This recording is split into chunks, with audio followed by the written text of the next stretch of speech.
Welcome back to the Essentially You podcast. I am your host, Dr. Marisa Snyder, and I'm here to help you rock your hormones and feel great in your body so that you can reclaim more energy, vitality, and joy, and become the CEO of your health. Let's jump on in. I bet you're thinking, obviously, women aren't small men. We are different in so many ways. The biggest being the most obvious one, which is that we have a 28-day menstrual cycle with hormones that dictate our metabolism, mood, growth, sleep, reproduction, energy, and so much more. But if you were to look at most research focused on nutrition, physiology, pharmaceutical drugs, diagnostics, and basically anything in the realm of the human body, you will find that most researchers consider women small men. And what I mean by this is simple. Researchers extrapolate information gathered in studies done on men and make recommendations based on those studies for women. And let me tell you, it has not worked out in our favor. This has created the biggest knowledge gap when it comes to treating women in the medical system, and it has impacted women when it comes to our overall health and well-being. Now, when you look at the history of clinical research when it comes to human physiology, you can clearly see how this knowledge gap has emerged. For many decades, women were either completely excluded from or vastly underrepresented in medical research, and nobody questioned this approach at all. There were various reasons given for women's exclusion, perhaps the biggest being that white men were simply considered the norm, and so everything was, and sadly often continues to be, constructed with them in mind. There was also the fact that women's hormones and reproductive systems, which many researchers saw as not only an overly complicated variable, but also a liability. In fact, the FDA issued a policy in 1977, just 2 years before I was born, recommending the exclusion of all women of childbearing age from all clinical research, even if they were using contraception or had no intention of having children.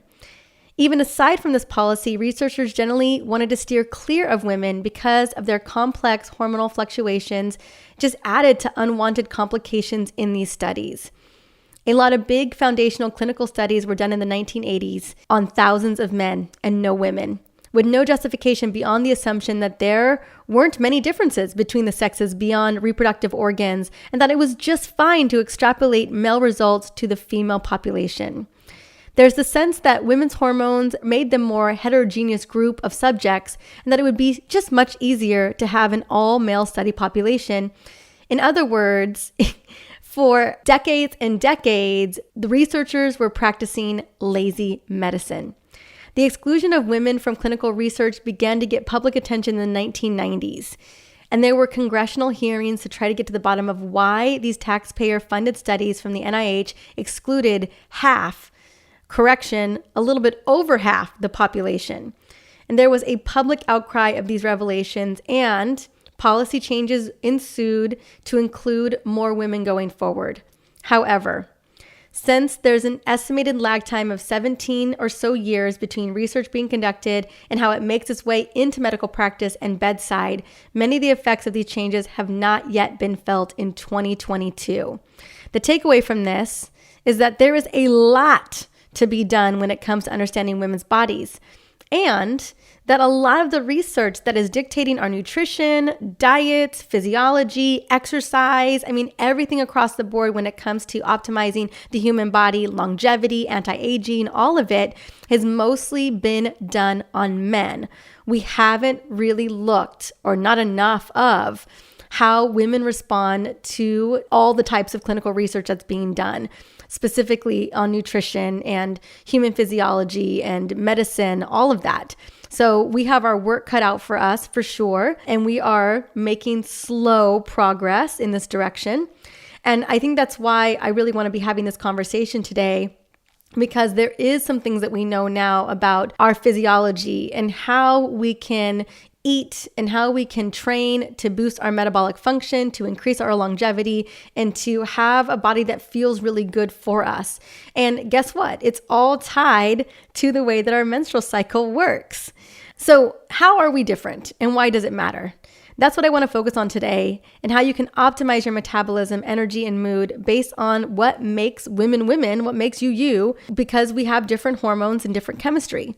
Now, as I mentioned at the start of this episode, the biggest and most important difference is the fact that we menstruate. That's the thing, because so much goes into menstruation, so much goes into making our cycle work 28 days back to back to back. We are just cyclical creatures, and we always have to take that into account. Given that we have varying hormonal compositions every single day of the month, which affects our metabolism, mood, sleep, and dietary requirements, we need to know how that works.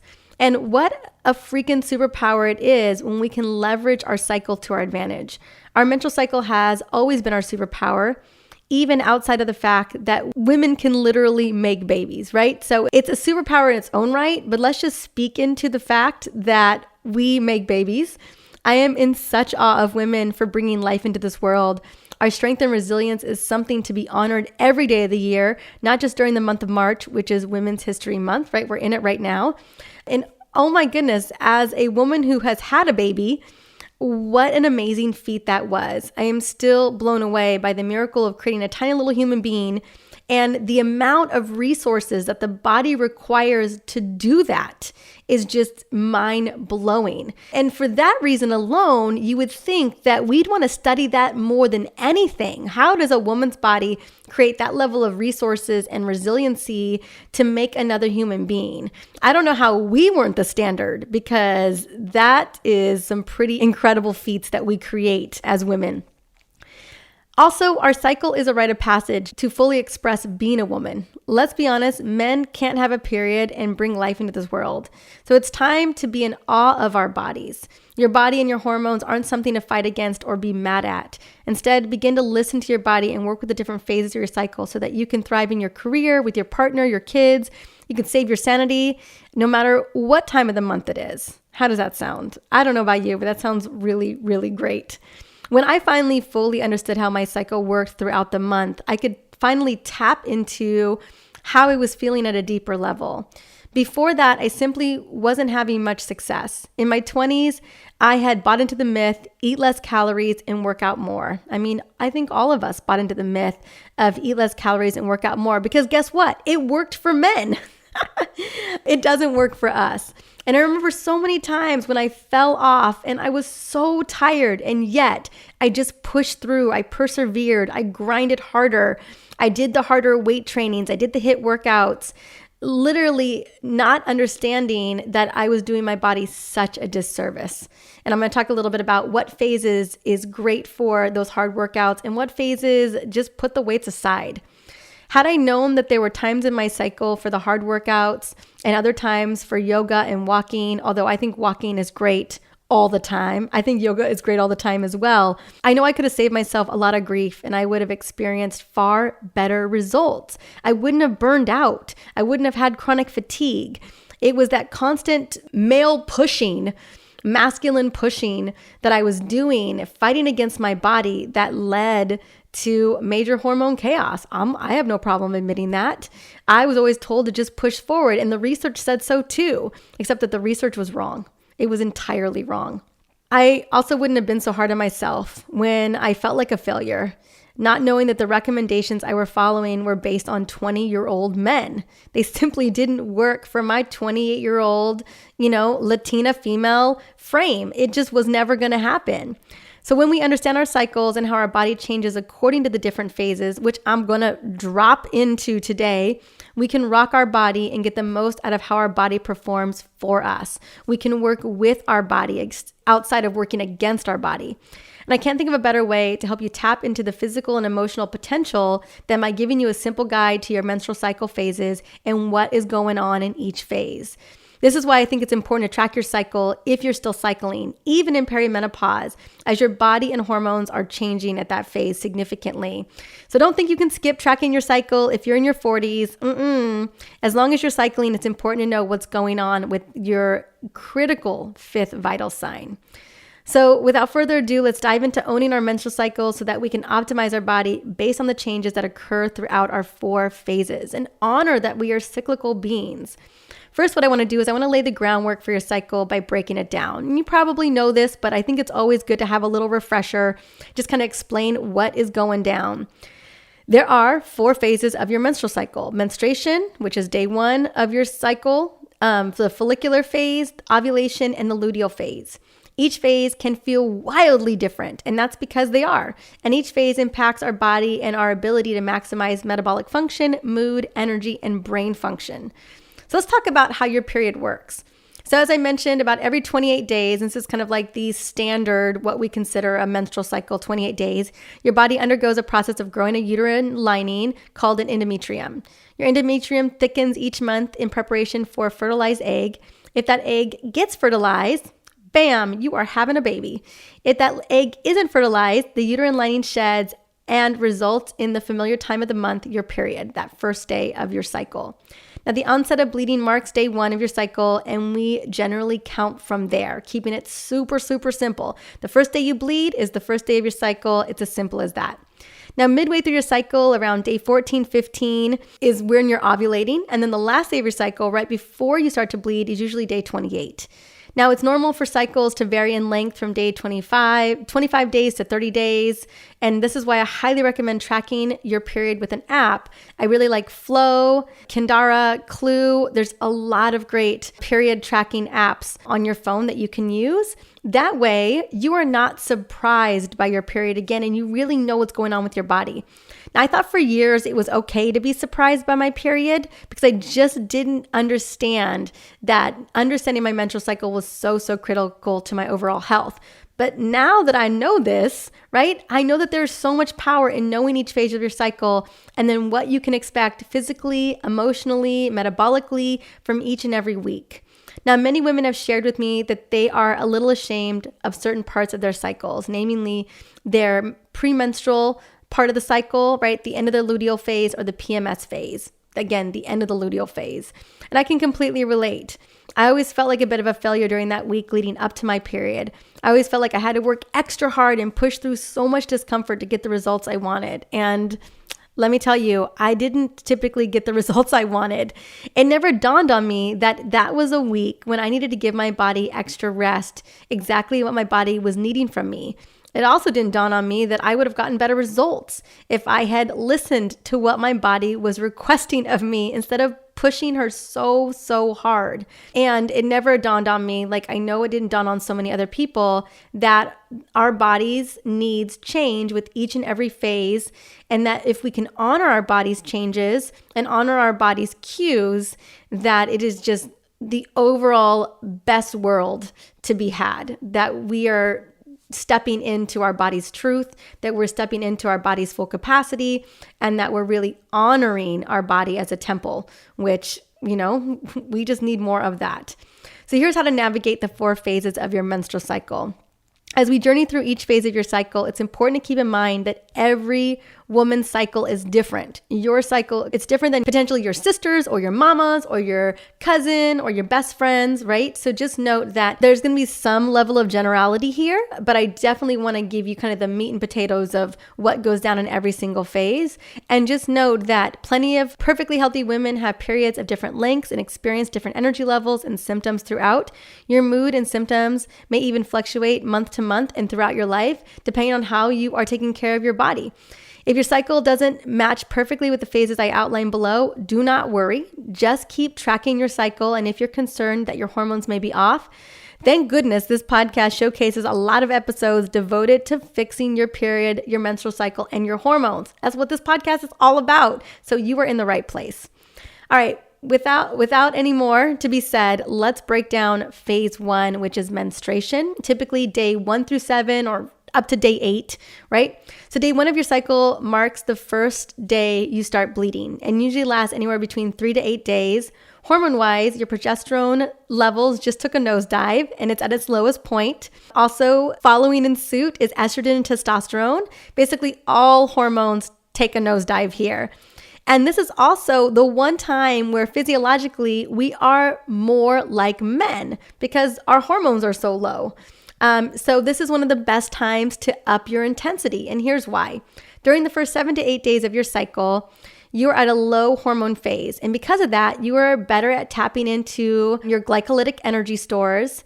And this allows you to be able to increase intense workouts because your muscles are primed to do more high intensity work and they can benefit from it.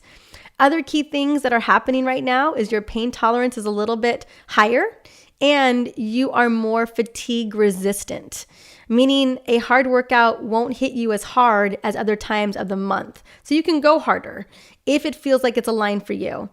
And because we tap into more carbohydrate stores and recover faster as compared to high hormone phases, the luteal phase, right?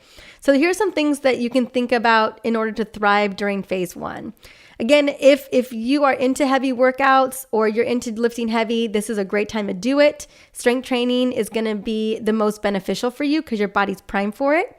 This is a great time to also try intermittent fasting to create more metabolic flexibility. And I'm talking about like an 8-hour fasting window. So let's say you eat from 10 a.m. to 6 p.m. Basically, you're fasting for that amount of time except for that 8-hour window. So that's something to consider. Replenish your iron stores with iron-rich foods like shellfish, spinach, organ meats like grass-fed liver, red meats, pumpkin seeds. This is especially important for heavy bleeders. So just step up your supplements here. Take magnesium glycinate, zinc, omega fatty acids, and activated B vitamins in order to support cramps, headaches, fogginess, anxiousness, liver support, and hormone pathways. Clear your calendar of social events so you can spend more time alone as you might find yourself craving alone time. It's probably not the time to make mega plans just yet or go on a date with someone new. You're getting there, but these first couple days of your period, you may just want to just like go inward a little bit. Next, remove stressful situations during this phase and fill your fridge with nutrient-dense foods.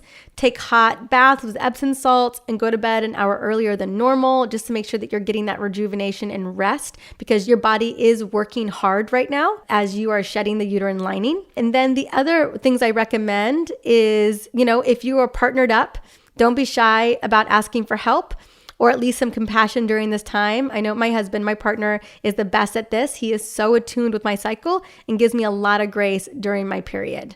Now, if you're looking for essential oil support, clary sage is one of my favorite oils in the first couple of days of menstruation. It's great for cramps, anxiety, sleep, worry, even feeling irritable. So just some things to be thinking about during this phase. Now, if we move into phase 2, which is your overall follicular phase, your follicular phase also starts on day 1 of your cycle and lasts till about day 13 or until ovulation goes down. Now, your hormones can change a lot during this phase with low estrogen, progesterone, and testosterone during the first few days, with a gradual increase of estrogen and testosterone as your cycle moves closer to day 14. Now, you won't experience a spike in progesterone or in temperature until the luteal phase after ovulation goes down.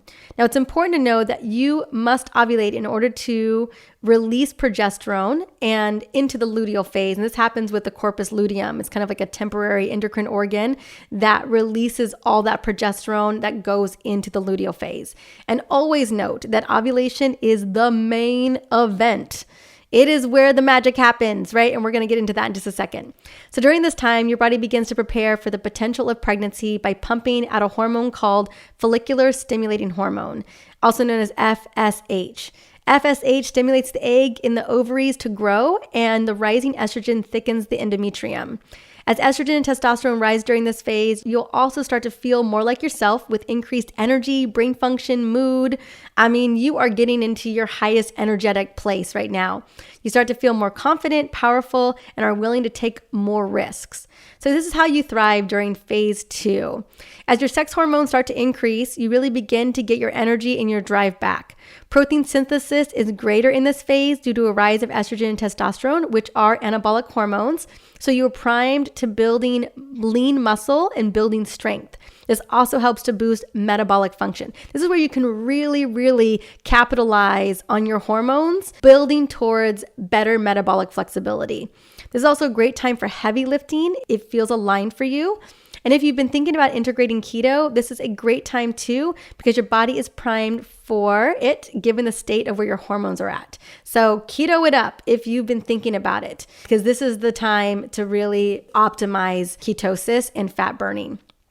Now, here's a few ways to thrive during the follicular phase. Schedule big meetings, put those networking and social skill events back on your calendar. It's an excellent time for speaking gigs and other public appearances. Now that we're finally coming out of the pandemic, this is a great time to get out and see people again. This is also a good time to initiate new projects at work or at home, make important decisions. Brainstorming and problem solving will be major strengths during this phase. Speak up during those meetings and also plan business strategizing meetings, right? This is where you kind of step into your power and you've got the energy and the stamina to do it. You're also beginning to feel energetic and sexy again, just in your body. So bust out those sexy outfits, really focus on that self-care and, get out there and just kind of sway and bask in your amazingness. Also, higher estrogen levels mean your skin has more firmness and elasticity. So you're just not only feeling good, you're looking good, like everything's on point. And I love this. I love this phase.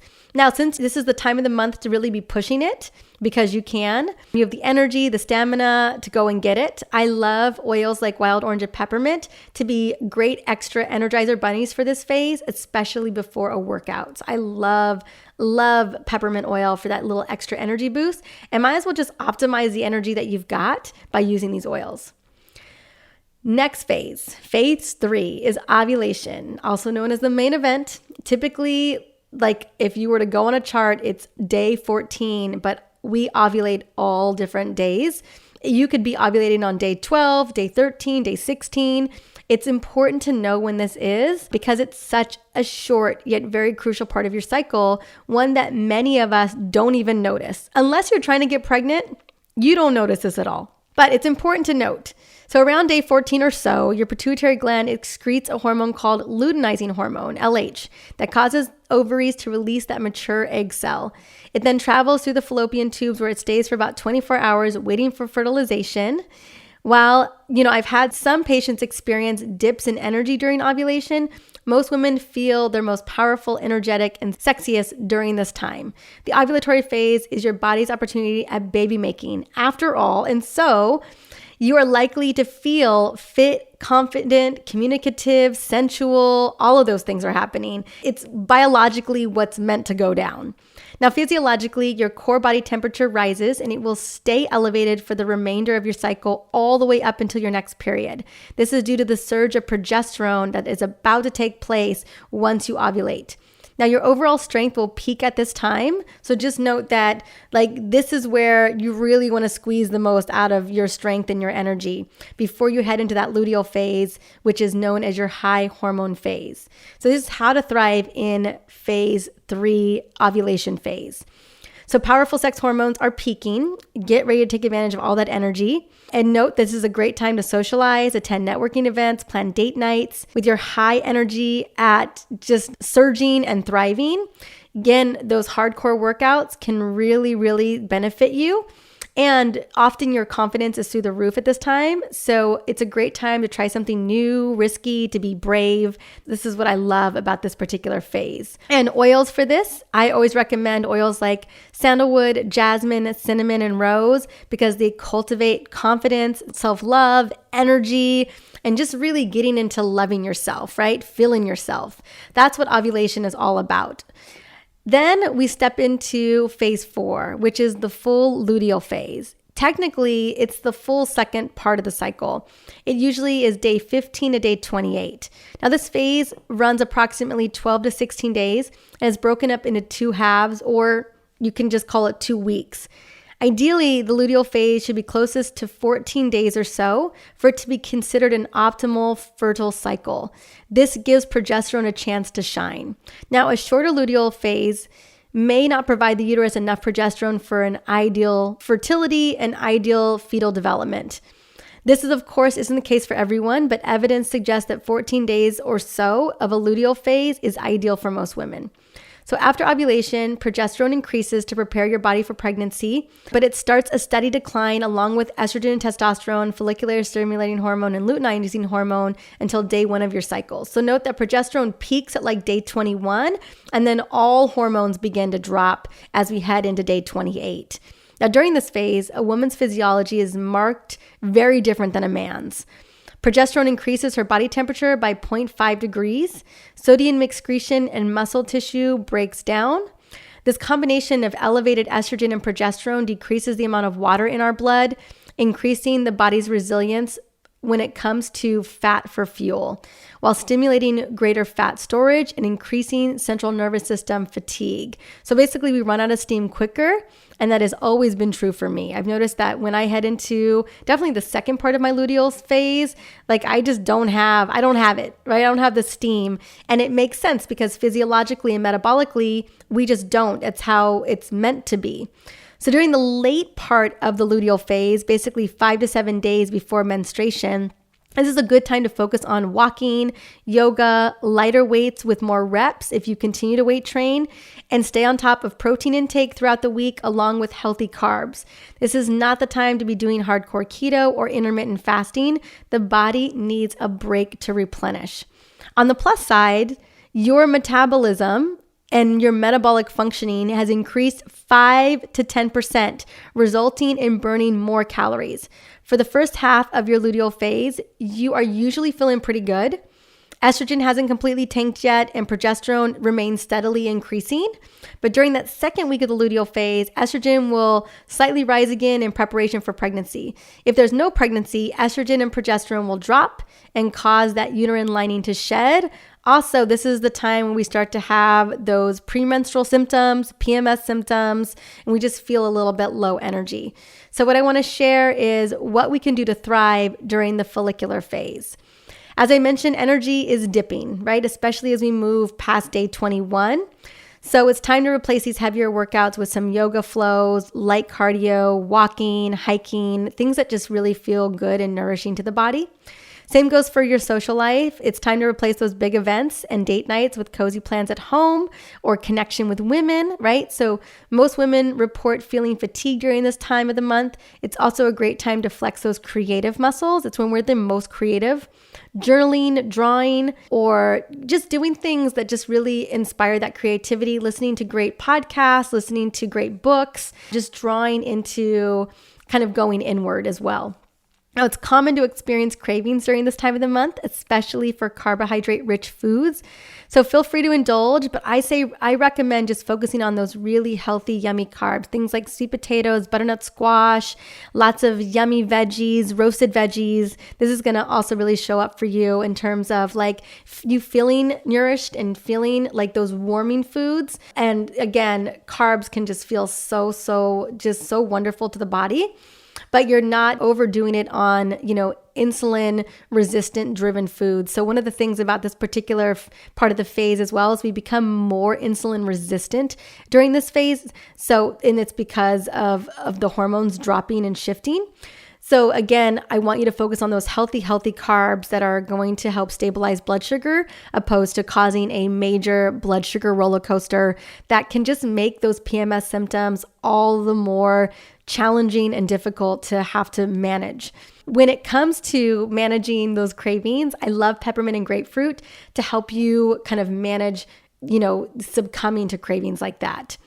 Also, you're more likely to feel pain during the last couple of days of your bleeding, and this has to do with a rise in prostaglandins. So unlike the first part of the follicular phase where your pain tolerance drops, in this part of the phase of getting closer to your cycle, the first day of your cycle, your pain tolerance it's dropped. So you're going to experience more discomfort. So it's important to have, whatever you love to use. I personally love essential oils. Like I love peppermint. I love lavender. I love frankincense. There's a lot of different things you can do to kind of apply to your uterus to kind of calm down some of those cramps that you may be experiencing as you head into your period, headaches and migraines. I love peppermint for those types of things as well. And so also be thinking about maybe getting a massage during this time, meditating during this time, although I think meditation is great all the time, but just do things that are really going to love up and nourish your body. That's what I recommend for this particular phase. If you're listening right now and you're thinking, oh my gosh, this isn't how my cycle feels at all, then I definitely want you to look into what could be going on. And I think tracking your cycle is such a great way of getting that insight, because getting to know your unique cycle is an insightful journey. And if this resonates with you, that is amazing. I'm so grateful to hear that. Now, if you find yourself hitting a wall with your practitioner regarding any hormone issues or hormonal imbalance, especially as you navigate during the different cycles, there's a couple things that I recommend bridging the gap, right? Because at the end of the day, we have periods, and that changes a lot of things as we walked through this entire menstrual cycle, right? And so oftentimes, again, a lot of the research that's happening in the medical institutions by your doctor is gonna not necessarily be in relation to you. And most of our practitioners are not hormone experts. It's just the way it is. They get very little information and education when it comes to the endocrine system. Hence why we often are given pills to manage our period issues when we really need to be looking at a root cause approach. So if you find yourself, dealing with this, here's a couple tips for bridging the knowledge gap, given that you're a woman in a basically more patriarchy, men-dominated medical system. The recommendation is always advocate for yourself, right? And I know this can be hard to do, but oftentimes we need to. So at your next appointment, take a friend or a relative with you, maybe your partner. This can help in two ways. One, it's another set of eyes and ears so that if there's anything inappropriate said or symptoms are missed or you're not being heard, not only can they help advocate for you, but also they can help you process that and figure out what to do next. Also, keep a record of symptoms can be super helpful, even photographs or videos, just so that you can take them to your appointments so that you are heard and seen and that you're believed. Also, taking notes at your appointment. Yes, some doctors don't like this, but there's no rule that you can't take notes of what's being said in your appointment and give you more clarity as to what your next steps are moving forward. And then lastly, especially if something doesn't resonate with you, get a second opinion, ideally from a functional practitioner who is trained to look at the root cause of your endocrine system. Because as I've shared on this podcast and in my books, your hormones are rarely the problem. It's something deeper going on underneath the surface. Remember, treating your hormones isn't going to get the job done. We've got to look at what are the root causes that are throwing your hormones off to begin with. Now, a big reason why I created this podcast is to help provide you with answers to get the most common misdiagnosed and dismissed issues that women face today, including how your body optimizes energy based on where you're at in your cycle. I created this podcast, now exceeding over 150,000 downloads per month, so that you feel more prepared and ready to have tough conversations and to advocate for yourself and to help give you the tools to start diving in and supporting your body naturally. What I know to be true is that there is so much that we can do every day to support our overall health. And we have the power and the knowledge to become the CEO of our own health. Because honestly, who else is going to do it? You are the number one person who's going to advocate and fight for your own well-being. And I believe that when we have the knowledge and the tools to listen to our body and to, bring in some beautiful practices, we can move the needle when it comes to our overall health in our endocrine system. I believe this wholeheartedly. Again, thank you so much for listening in today to the Essentially You podcast. This show is always about providing tools to rock your hormones and feel amazing in your body. If there's someone that needs to hear this today, take a moment, screenshot it and text it on over to them or share it on social media. And when you share it, definitely hashtag hormone literacy or hormone CEO. Until the next episode, have an amazing day.